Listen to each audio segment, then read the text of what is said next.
Football is the people's game. We live it. We breathe it. But football doesn't belong to us. It belongs to them.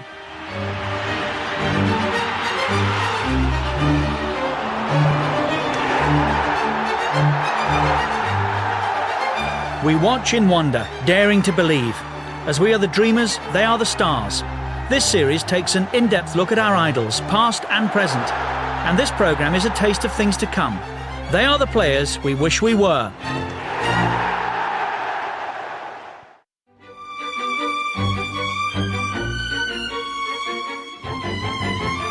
Ryan Giggs is a history maker and a record breaker.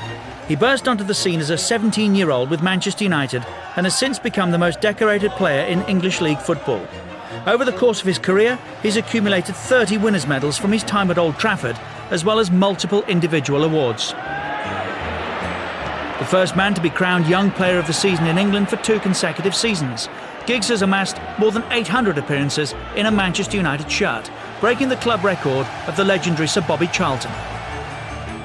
The former Welsh international is the only player to score in 11 consecutive Champions League seasons, and as of 2009, every Premier League campaign since its inception, a record stretching an astonishing 18 years. Added to this are countless assists for most, if not all, of his teammates. In 1999, en route to Manchester United's historic treble, an FA Cup semi-final versus Arsenal was decided by one of the most memorable goals of all time. I don't know what I was thinking, to be honest with you, but when he started running at them, I'm going, God. You know, it was like watching each hurdle, as a horse comes to each hurdle, go for that one. You know, by the time we get in the penalty box, we're all up on our feet. The whole bench was up on their feet because, you know, it got to a position where you say, hey, he could score here. And of course he did.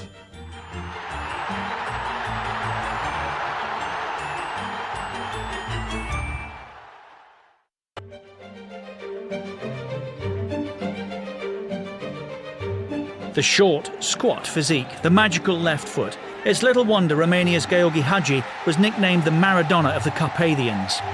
In only 97 league games, 76 goals for Steaua Bucharest led Hagi to Real Madrid, Brescia and Barcelona, though following a struggle with injuries, he moved to Galatasaray in 1996.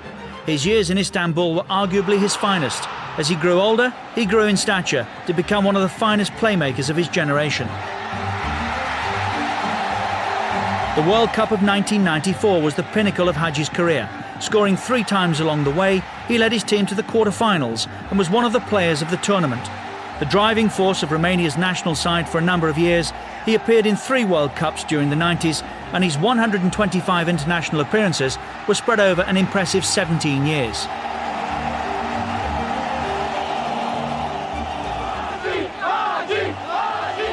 Hagi is worshipped not just in his home country, but also by the football fans of Turkey, a hero to millions across Europe.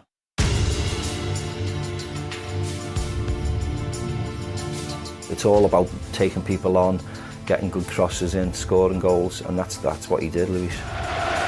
The leader of Portugal's golden generation, Luis Figo's career accelerated under the stewardship of Johan Cruyff when he moved to Barcelona in 1995. He eventually became captain of the Catalan Giants. With pace and power and a knack of scoring important goals, a combination of tricky wing play and dazzling skills made him a fan's favourite, as he helped bring silverware to the Camp Nou, including Primera Division titles and the 1997 Cup Winners' Cup. During this period, he was named Portuguese Footballer of the Year 6 times in a row.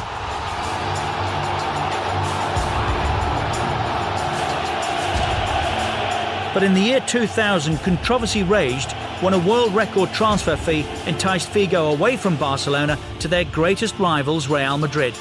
The reception back at the Camp Nou was predictably hostile, but Figo himself ignored the furore and did what he did best.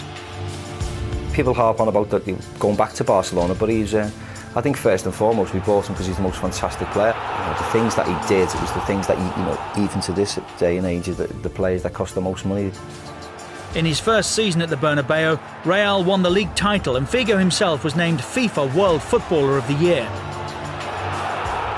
He went on to become a linchpin of Real Madrid's Galacticos, Zidane, Roberto Carlos et al., winning the Champions League in 2002. Luis Figo remains a symbol of that era and continued to illuminate stadia across Europe. With 127 international caps to his name, in his homeland of Portugal, he's widely acknowledged to be second only to Eusebio as the country's greatest ever player.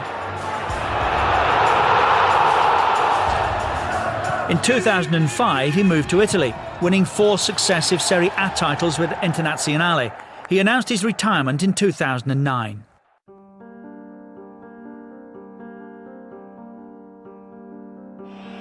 Brazil against Italy, the 1994 World Cup final, the deciding penalty, and it remains the cruelest of ironies.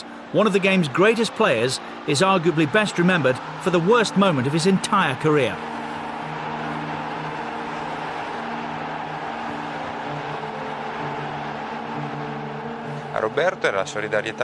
We got behind Roberto, as we did everyone else, as we lost together.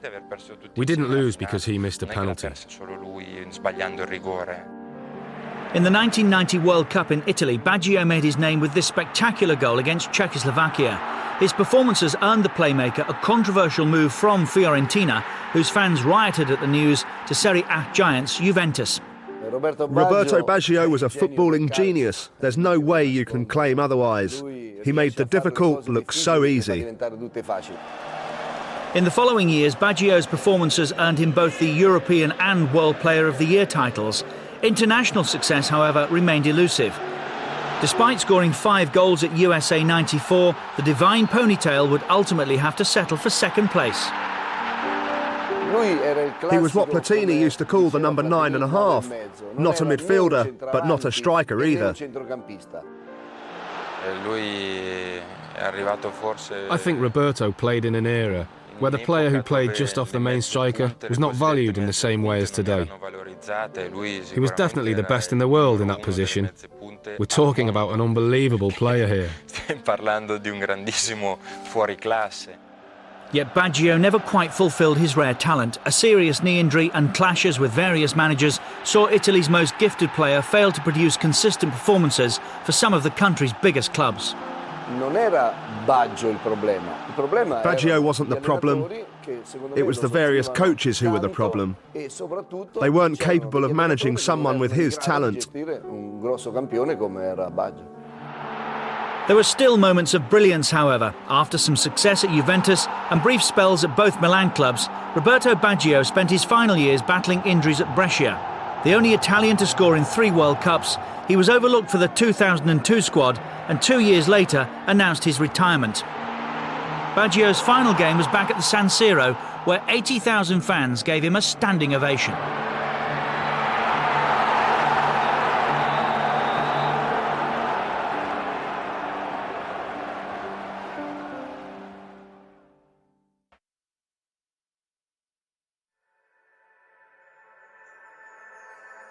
In 2009, Thierry Henry found himself at the centre of a World Cup storm when his handball against the Republic of Ireland led to French qualification and Irish elimination. But there's no denying the talent in his feet.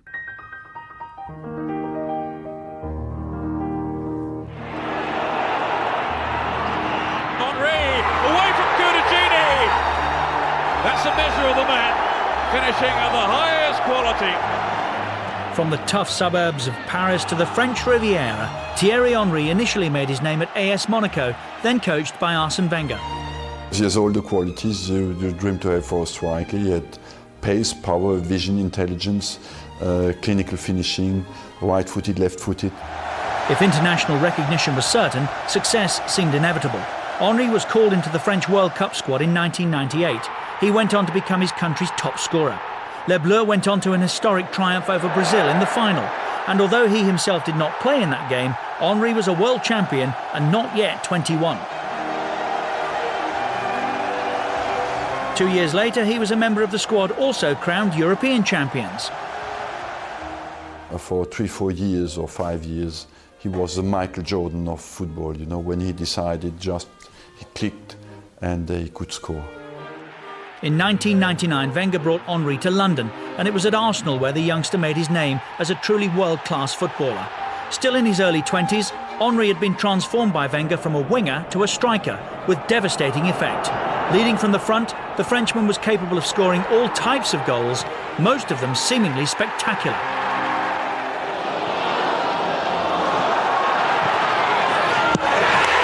Magnificent Arsenal goal! Who else but Monsieur Thierry Henry? Individual and team awards came thick and fast, and Henry was part of an Arsenal squad which remained unbeaten for an entire season, and in 2005 he became the club's all-time record goalscorer. He moved to Barcelona in 2007 and 2 years later made history again as part of the first Spanish side to win the treble, League, Cup and Champions League.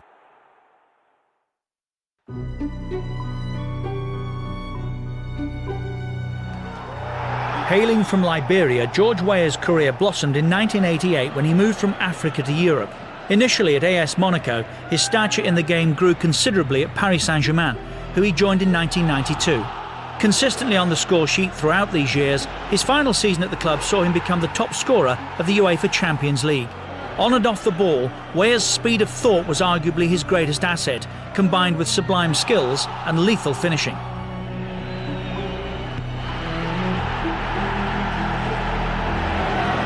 Inevitably, the glamour clubs of Europe took an interest, and he joined AC Milan in 1995.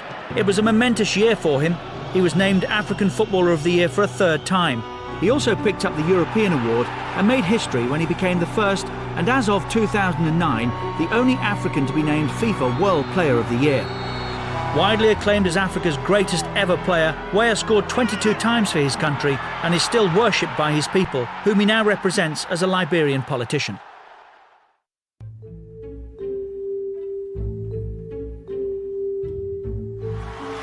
He was christened Ricardo, but like Brazil's most famous number 10, he's known to the footballing world simply by his nickname. As far as I'm concerned, the player who has the most similar style to me is Kaka. He's a guy who runs with the ball, takes it forward and knows how to play. Kaka began his career at Sao Paulo, where his performances inevitably attracted the attention of Europe's wealthiest clubs. And in 2003, Italian giants AC Milan paid just €8.5 million for the youngster. His impact was immediate, his worth apparent for all to see.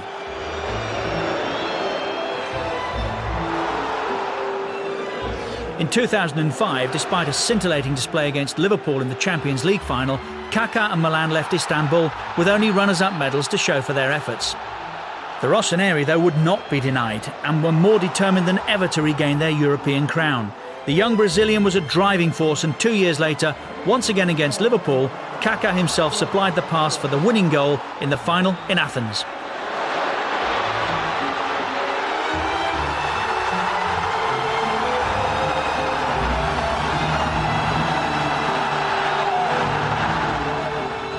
Kaka is more complete and more direct. So of the younger players, I think that Kaka is the best. Consistently regarded as one of the world's finest players, Kaka possesses all the attributes required of a modern-day footballer. Deceptively powerful, he combines strong running with deadly shooting, vision with awareness, and a formidable mental strength he attributes to his Christian faith.